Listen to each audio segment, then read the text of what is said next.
Hello everyone, welcome to our YouTube channel Champion Shooters. Once again, my dear students, today we will learn and teach chapter 7 India's Natural Resources.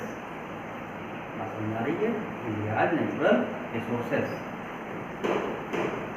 Chapter 7 India's natural resources.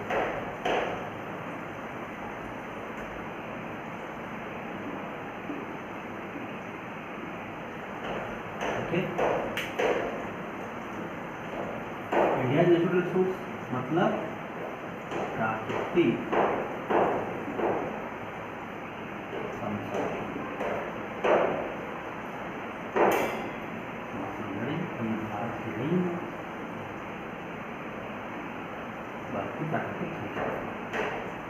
तो आपको मैंने previous class में कई बार पढ़ाया है कि जो natural resource होते हैं वो में क्या पाए जाते हैं, कैसे में कैसे मिलते हैं, इंडिपेंडेंट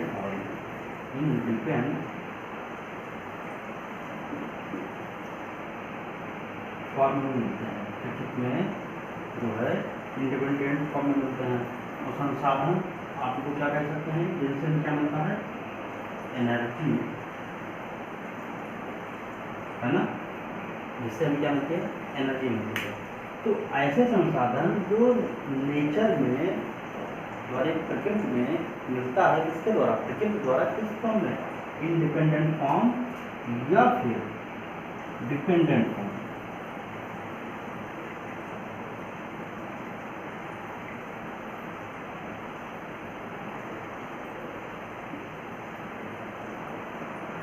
अब आप समझिए डिपेंडेंट और इंडिपेंडेंट फॉर्म क्या मतलब है।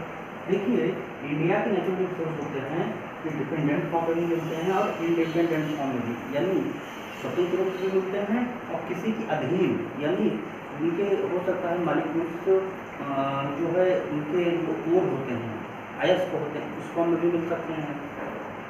तो जैसे हम मानते हैं कि एग्जाम्पल की बात करेंगे कि आयरन की अगर हम बात करें, आयरन जो है इसको हम फेरस भी कहते हैं। तो ये क्या है, ये कैसे मिलता है, ये आयरन ओर निकालना है ना, आयरन ओर के माध्यम से मिलता है। क्योंकि जो आयरन है ये इंडिपेंडेंट फॉर्म में नहीं है, ये डिपेंडेंट फॉर्म में है आयरन। और आयरन के ओर कितने होते हैं, 4 प्रकार के। मैं फार्मूला बताता हूँ आपको। हेमा मालिनी से लोहा लिया, जैसे हेमेटाइट,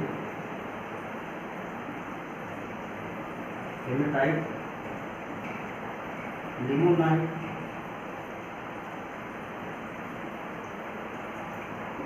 है ना, मैग्नेटाइट, है ना, और सिलिकाइट। ये क्या है, आपके चारों आपके क्या होते हैं, जो आपको फोर्थ में बताए, ये आयरन ओर है। इसमें से जो हेमेटाइट है या लिमोनाइट है, मैग्नेटाइट है या जो सिलिकाइट है, यही करते हैं आपके आयरन, है ना, तीनों को निकाल दिया जाता है। ये एक प्रकार से चट्टानें होती हैं, है ना, स्टोन होते हैं, उसी में ये मिक्सअप रहते हैं कि उनको उस पत्थर को निकाला जाता है, उसको जलाया जाता है, कई प्रकार के केमिकल प्रोसेस होते हैं, तब हमें क्या मिलता है, आयरन मिलता है।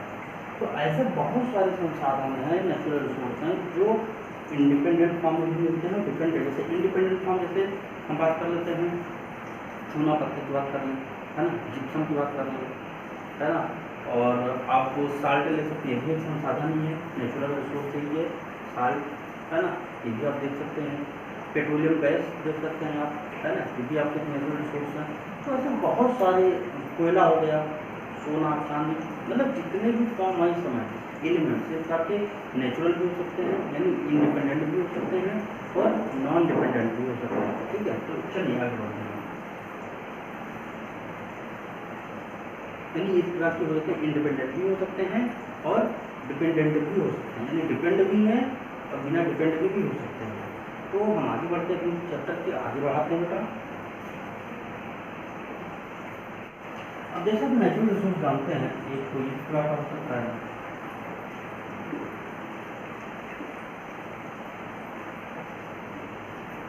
नेचुरल रिसोर्स जैसे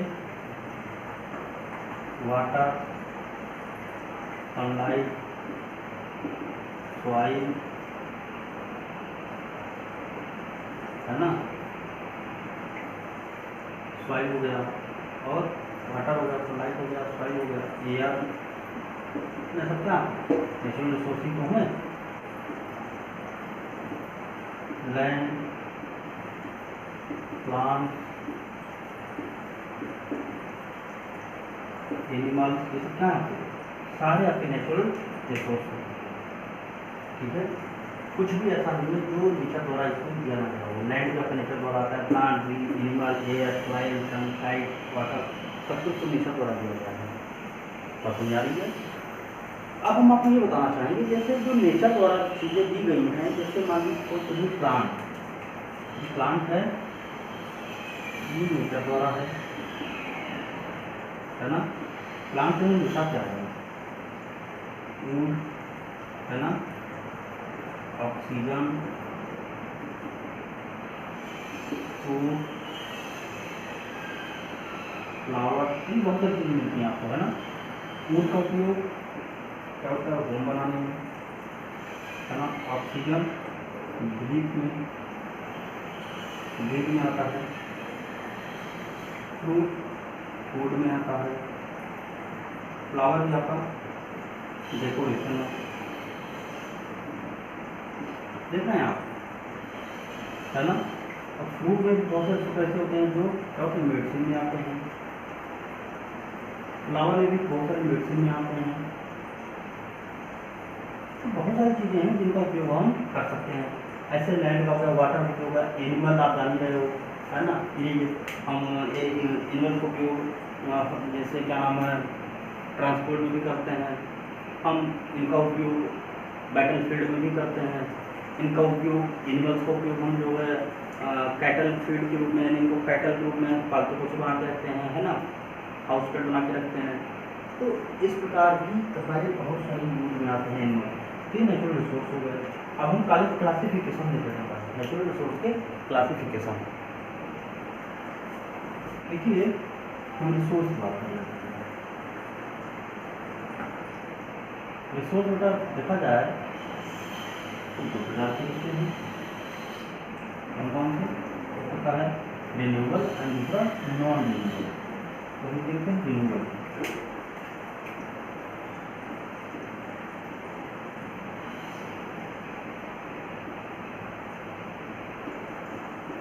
रिन्यूएबल, दूसरा होता है आपका नॉन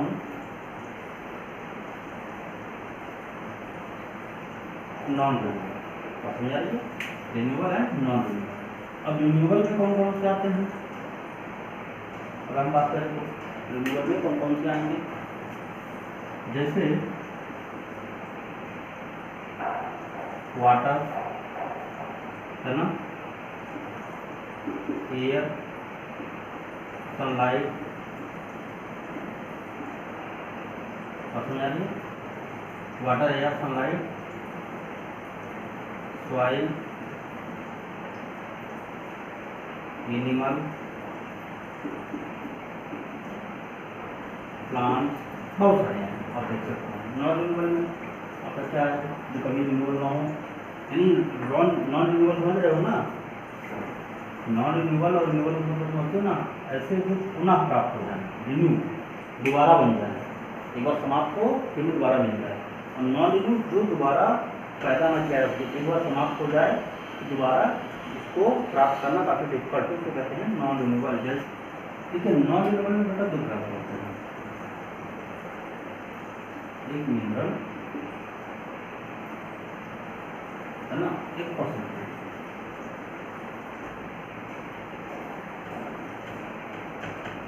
क्यों मिनरल को देखिए, फिर ये बात फिर भी दो हो जाते हैं, मिनरल में भी दो, फेरस और नॉन फेरस। समझ आ रही। अब फेरस में जैसे आयरन, मैग्नीज,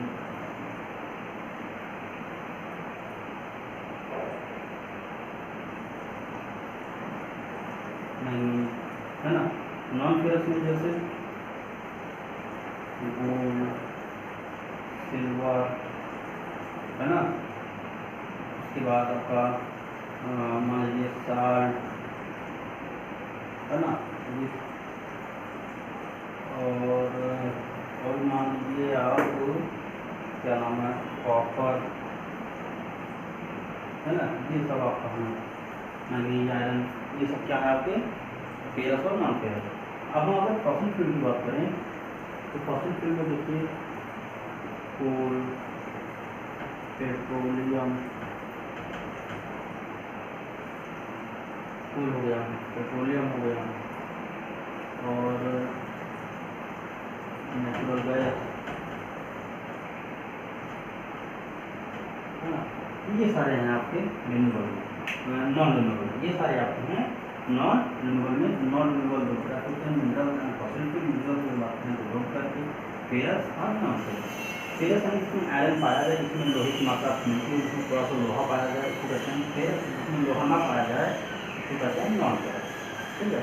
अब फॉसिल फ्यूल की बात करेंगे तो फॉसिल फ्यूल में आप जान रहे हो जीवाश्म ईंधन, जो मरे हुए जानवरों के हाई टेम्परेचर और हाई प्रेशर की दबाव को जब कन्वर्ट हो जाते हैं तब वो फॉसिल फ्यूल में चेंज हो जाते हैं। क्यों मतलब होता है फॉसिल मतलब होता है जीवाश्म, जीवाश्म ईंधन यानी कोयला, पेट्रोलियम, नेचुरल गैस, इस तरह की बहुत सारी चीज़ें हैं जो फॉसिल फ्यूल के अंतर्गत रखी जाती हैं। Dear students, I am asking you, if you have not resources then can you survive on the earth? I think no. Your answer is no. But if you have many resources, then you can survive easily on the earth. But without resource, you can't survive. Students, if you have no water, no air, no sun, no sunlight, no soil, no minerals, no plant, any resource, renewable, non renewable, not I am not asking resource, not renewable, not non renewable, I am only asking resources. If you have no water, you can survive, no water you can survive, no sunlight you can survive, I think you can't, okay. So resources is the most valuable element for the human being for surviving life. So we should understand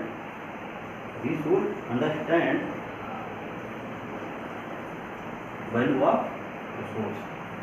So we should understand value of resource. So let's start our next point, renewable resource. Renewable resource.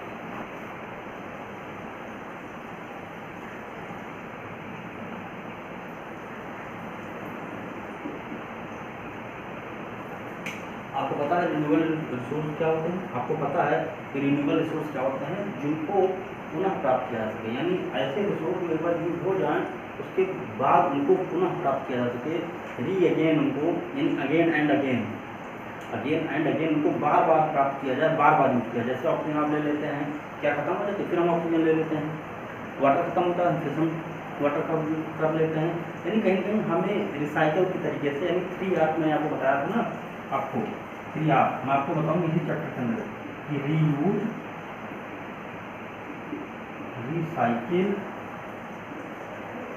And reduce, है ना। 3R मैंने आपको ये वाला R, ये वाला इसमें मैंने बताया था स्प्लिट 3R कि हमें किसी भी वस्तु, किसी भी का में क्या करना चाहिए, 3R कि ऐसा यूज करिए, ऐसा एलिमेंट, ऐसे थिंग यूज करिए उसका यूज किया जा सके। आप यूज नहीं कर पा रहे उसका रिसाइकिल किया जा सके, रिसाइकिल भी नहीं हो पा रहा उसको रिड्यूस कर दीजिए।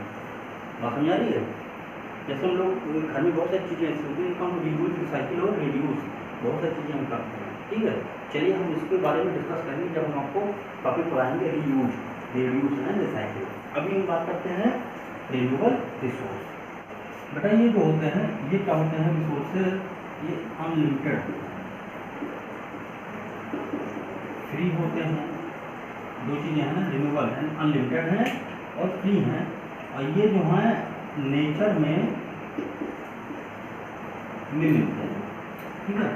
नेचर में अनलिमिटेड है, फ्री है, और इनका उपयोग हम बहुत सारा करते हैं। जो रिन्यूएबल सोर्स होते हैं इनको नेचर रिप्लेस करती रहती है बार बार, एक बार खत्म हो दोबारा मिल जाएगा। मतलब उनका स्पेस रहता है, जैसे मान लीजिए कोई सामान यहाँ पे भी रखा है, कोई चीज़ कोई एलिमेंट रखा है, वो खत्म होने तो नेचर ने वहाँ पर प्रोवाइड कर दिया, यानी ये स्पेस खाली ही नहीं रहने पाता है। सपोज करिए मान लीजिए कि अगर वाटर कहीं पे है और फिनिश होता है, तुरंत क्या जाती है, रेन हो जाती है, और फिर वो जो स्थान है वो फिर भर जाता है, यानी वहाँ पे फिर वाटर है। इसलिए हम अपने लिए रहते हैं मॉर्निंग में, नाइट में क्या हो जाती है, वो ऑक्सीजन क्या हो जाता है, जो कवर अप कर दिया जाता है, जितना ऑक्सीजन स्पेस बना रहता है उसको हम कवर कर लेते हैं। तो कहने लगे रिन्यूएबल जो रिसोर्स होता है ये नेचर में अनलिमिटेड होता है, फ्री होते हैं, और इसको जो है नेचर द्वारा रिप्लेस किया जाता है, बार बार अगेन एंड अगेन इसको रिप्लेस करते रहते हैं। हम वाटर की बात करते हैं।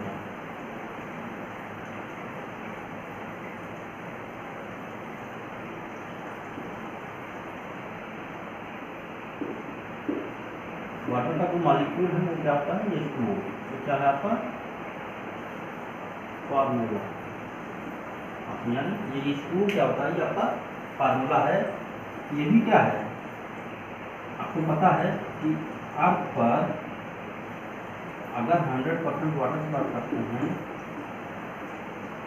तो 97% क्या है, सॉल्टी वाटर,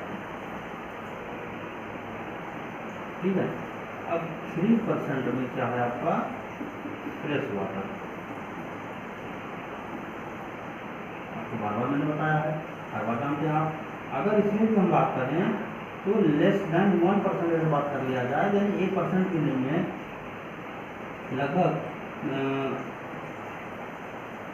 7%, 0.7% क्या है आपका फ्रेश वाटर है, कैसा, अंडरग्राउंड। बाकी जितने बच रहे हैं आपके 2.3% ये क्या है, आइस में या स्नो में, बात समझ रही है। यानी 100% जो आपका अर्थ है 100% वाटर है, 97% सॉल्टी वाटर है, 3% आपका फ्रेश वाटर है, 7% फ्रेश वाटर जो है आपका ये अंडरग्राउंड है, और 3.7% आपका आइस है, स्नो के रूप में। इतनी सी बात होगा, कुछ नहीं। अब आपको पता है कि जो वाटर होता है, वाटर का उपयोग हम लोग क्या करते हैं, ड्रिंकिंग में, है ना। उसके बाद इरिगेशन,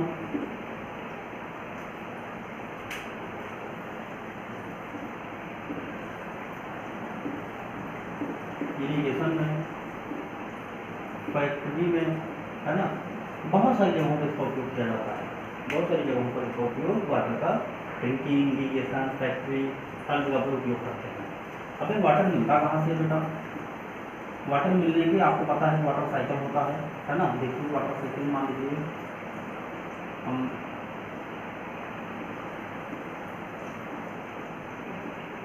वाटर साइकिल की बात कर लें, तो सपोज करिए कि ये क्या है आपका सी है ना, जहाँ आपका सनलाइट पड़ रहा है,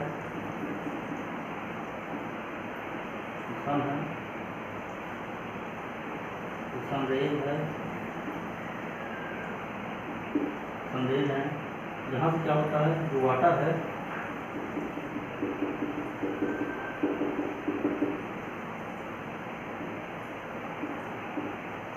ये आपका क्लाउड है ना। ये वाटर क्या हो गया, ये हीट होने की वजह से वेपर में बन रहा है ना, वेपर में बन गया, वाटर क्या हो गया, हीट हो गया, हीट होने के बाद क्या बना, वेपर में क्लाउड बना। क्लाउड कैसे बनता है, कंडेंसेशन से,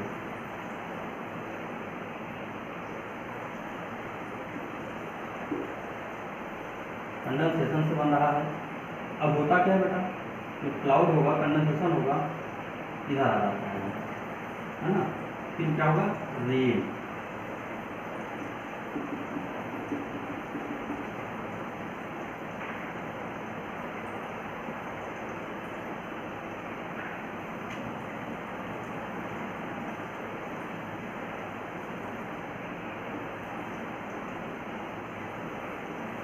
ठीक है, रेन हो रहा है, ये क्या हो रही है, रेन हो रही है, ठीक है। ये क्या था, सनराइज, सनरेज, ये वाटर वेपर है ना, वाटर वेपर। अब जब ये रेन हो रही है तो रेन क्या हो रहा है, ये पानी है ना,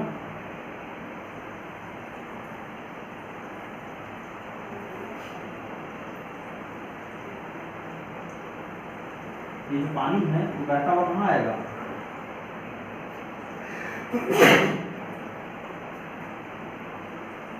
ये जो वाटर है ये बहता हुआ कहाँ आएगा, सी में आएगा, इधर रेन है। अब देखिए यहीं पर जमीन पर कुछ ऐसे ऐसे माउंटेन बने होंगे, है ना, अगर यहाँ पे गिरेगा, यहाँ पे गिरेगा, इन साइड लागू मिलेगा तो क्या बन जाएगा, आइस। यही वाटर अगर ऊंचाई पे गिर रहा है तो आइस बन जा रहा है, बाकी जमीन पे आ रहा है, क्या बन जा रहा है, वाटर, यानी बारिश की बूंदें लिक्विड फॉर्म में है, लिक्विड फॉर्म में है बेटा। इसके पश्चात होता क्या है, होता ये है कि जो ये वाटर साइकिल है पुनः कंप्लीट हो गया।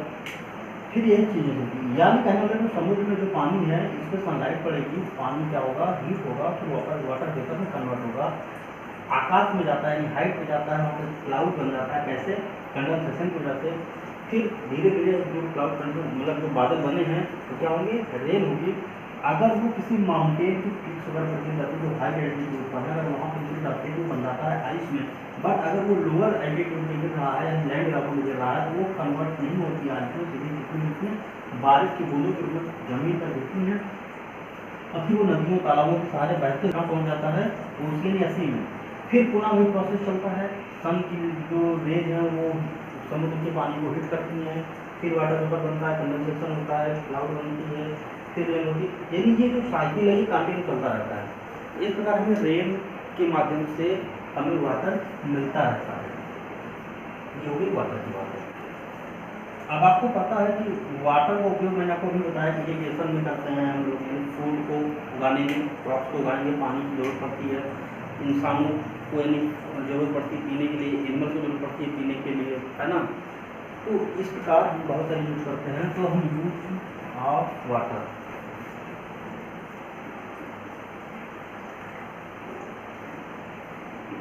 यूज ऑफ वाटर की बात कर लेते हैं। तो देखिए इरिगेशन में, है ना, उसके बाद जो है आपका ड्रिंकिंग,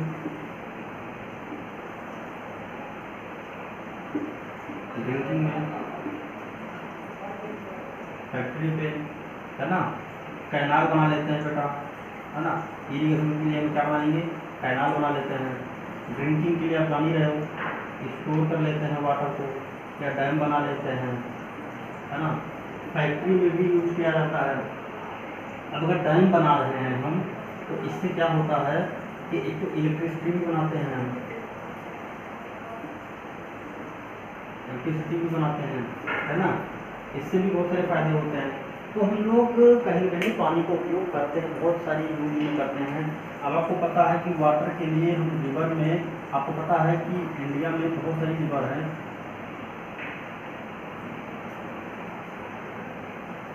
इंडिया है मेरी, है ना। तो अब जो रिवर्स हैं इनको क्या बनाया जाता है, डैम, डैम बनाते हैं, क्या करते हैं, पानी को स्टोर, वाटर को स्टोर कर जाते हैं। और जब वाटर को स्टोर करते हैं इससे क्या बनाते हैं, जब वाटर को स्टोर कर लेंगे तो पानी इकट्ठा हो जाएगा। तो फिर जब डैम बनाया, पानी को स्टोर किया, तो पहली बात इससे क्या बनाते हैं, इलेक्ट्रिसिटी।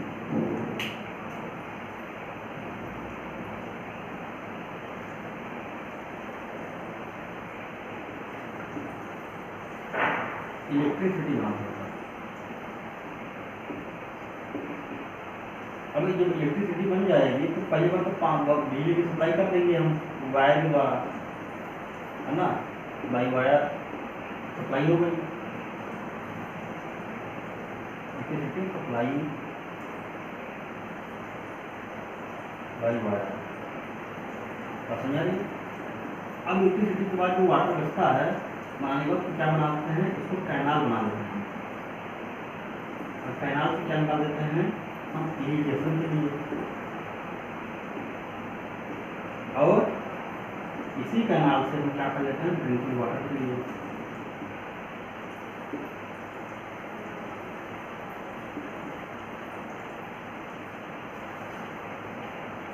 इसी कैनाल से हम क्या कर लेते हैं, फैक्ट्री के लिए। देखा है आप चार्ट, आप देख सकते हैं कि इंडिया में बहुत से रिवर हैं, रिवर का क्या बनेगा, डैम, डैम से पानी इकट्ठा किया जाता है, स्टोर किया जाता है, स्टोर करने के बाद जो पानी बचता है उससे इलेक्ट्रिसिटी बनाते हैं, पावर सप्लाई कर देते हैं, है ना। इलेक्ट्रिसिटी बनने के बाद उसको सप्लाई करते हैं किस तरह, वायर पर, कोई डिब्बे में तो स्टोर की नहीं जाती है, वायर पर सप्लाई करते हैं बिजली के तारों के बाद। इलेक्ट्रिसिटी पे जो हमने डैम बनाया है, डैम में जो भी पानी इकट्ठा किया है, बिजली बन गई, फिर बाद ही जो बचता है उस पानी को हम कैनाल के द्वारा क्या कर देते हैं, इरीगेशन के द्वारा, इन कैनाल द्वारा इरीगेशन के पानी को छोड़ देते हैं। वो पानी खेतों में जाता है, कहाँ पर, लैंड पर, है ना, इन जमीनों में खेतों में जाता है ना, और फार्मर को उपयोग करते हैं। अब उसके बाद इसी कैनाल से हम क्या बना लेते हैं, ड्रिंकिंग वाटर के लिए वाटर सप्लाई कर लेते हैं। दिल्ली में अगर देखा जाए तो दिल्ली में, हरियाणा में पानी, या गुड़गांव में, एनसीआर में पानी कहाँ सप्लाई होता है, हरियाणा में यमुना नदी के ऊपर एक पुल बनाया गया है, यानी एक बैराज बनाया गया है, हथनी पुल बैराज। तो उसी बैराज से वहाँ पानी सप्लाई किया जाता है, बिजली भी बनाई जाती है, साथ में कैनाल भी निकाली गई है, उसके साथ ही साथ दिल्ली में सप्लाई की जाती है पानी पीने के लिए। और जो वहाँ पे फैक्ट्रीज होते हैं, फैक्ट्री के पानी, फैक्ट्री के जो यूज होते हैं, उनको जो पानी की जरूरत पड़ती है, जो उनको नीड होती है, वो भी उसी डैम के माध्यम से पानी को पहुँचाया जाता है। तो इस प्रकार पूरे भारत में बहुत सारे डैम हैं, बनाए गए हैं, नदी के ऊपर, तालाबों के ऊपर बनाए गए हैं ना। कुछ फेमस डैम जैसे मैंने आपको पढ़ाया है कि दुनिया का सबसे लंबा और भारत का भी सबसे लंबा डैम हीराकुंड डैम महानदी पे बना हुआ है। भारत का सबसे ऊंचा डैम टिहरी, जगह सबसे बड़ा डैम की बात की जाए, सबसे बड़ा डैम आपका जो है टिहरी डैम उत्तराखंड में बना हुआ है, भगीरथी नदी पर है। अगर हम जो है बात करें कि भारत का सबसे ऊंचा डैम, यानी सबसे ऊंचाई की अगर देखा जाए, है ना, यानी बड़ा और ऊंचे में डिफरेंस ये है कि सबसे बड़ा है, वो एरिया में सबसे बड़ा है। और अगर हाइट की बात करें तो सबसे बड़ा हाइट आपका भाखड़ा नांगल बांधपुर है, ये सतलज नदी बना हुआ है, पंजाब और हिमाचल की बॉर्डर लाइन पर है। भाखड़ा अलग है, नांगल अलग है, दोनों अलग अलग है, भाखड़ा नांगल दोनों का आपस में मिक्सअप हो जाता है, भाखड़ा नांगल बांध, है ना, डैम। तो इस प्रकार कुछ है, सरदार सरोवर डैम बना हुआ है ना, ये नर्मदा नदी पर बना हुआ है, गुजरात में है। यूपी में आपकी रिहंद नदी के ऊपर रिहंद डैम बना हुआ है ना, जहाँ पर गोविंद सागर वल्लभ पंत, जो भारत की सबसे आर्टिफिशियल यानी कृत्रिम झील है। ये देखिए, झील भी दो प्रकार की होती है, एक होती है नेचुरल, एक होती है आर्टिफिशियल। तो मैंने आर्टिफिशियल की बात की है, ना कि मैंने नेचुरल की बात की है। तो इस प्रकार बहुत सारी कुछ चीज़ें हैं जो आप जानते रहिए। तो बेटा आज के टॉपिक के लिए सिर्फ इतना ही। मैंने आपको आज वाटर पढ़ाया, नेक्स्ट टॉपिक पर हम आपको पढ़ाएंगे एयर या इससे संबंधित और भी जो आपके इम्पोर्टेंट फैक्ट्स होते हैं, हम इनको पढ़ाएंगे। ठीक है, तो नेक्स्ट टॉपिक पर पढ़िएगा। थैंक यू सो मच बेटा। आप लोग स्वस्थ रहिए, मस्त रहिए और खेलते रहिए, और वीडियो को अंत तक जरूर देखें, क्योंकि वीडियो को अंत तक देखने से आपके जो डाउट्स होते हैं वो समझ में आ जाएंगे, और नेक्स्ट पॉइंट पे आपको नेक्स्ट चैप्टर पे क्या पढ़ाया जाएगा ये भी आपको समझ में आ जाएगा।